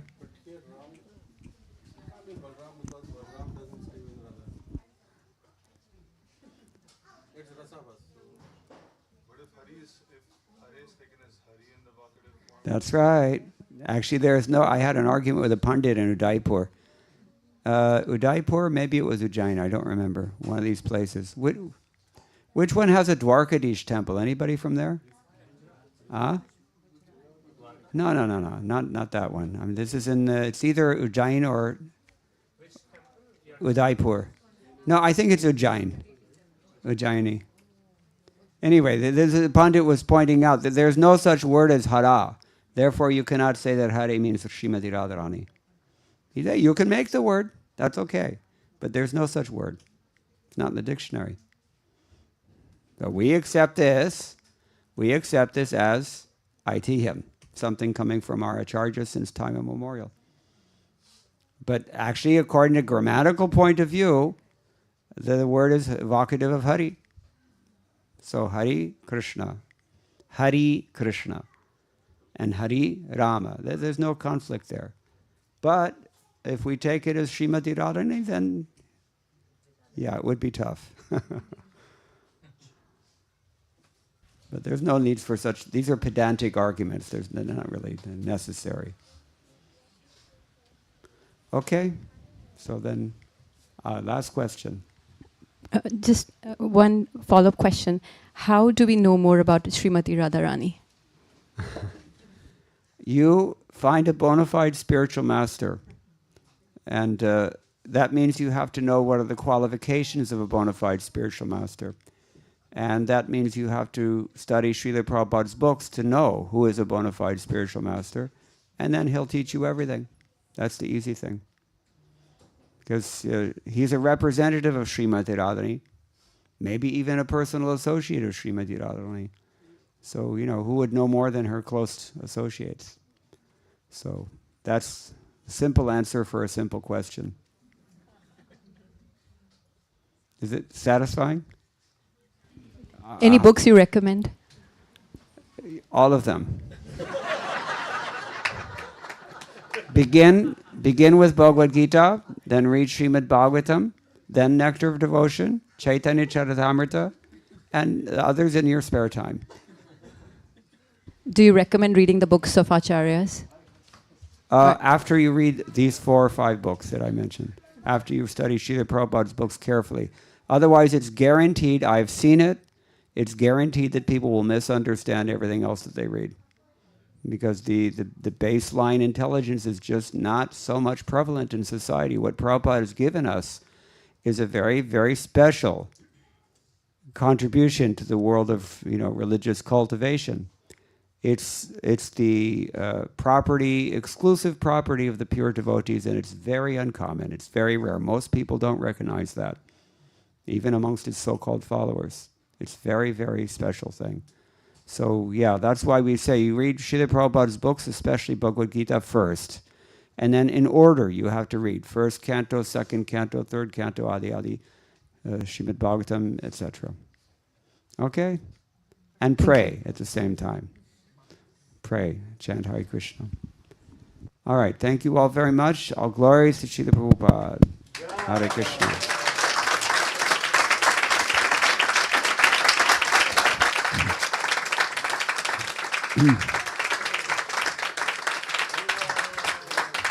Hare Krishna.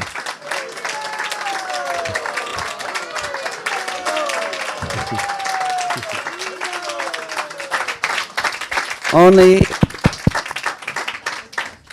in ISV.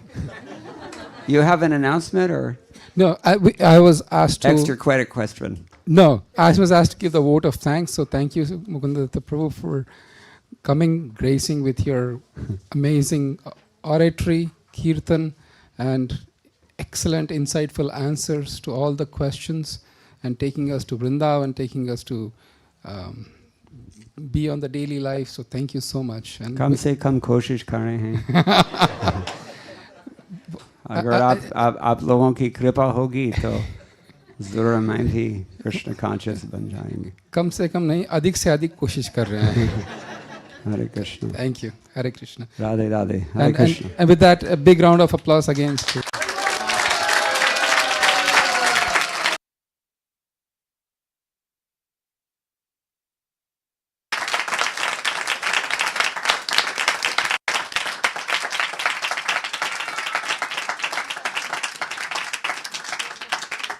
Srila Prabhupada ki jai. Gaur Bhakta Vrinda ki jai. It's so much fun to come to ISV. Very much appreciable. Hare Krishna. Hare Krishna. Jai.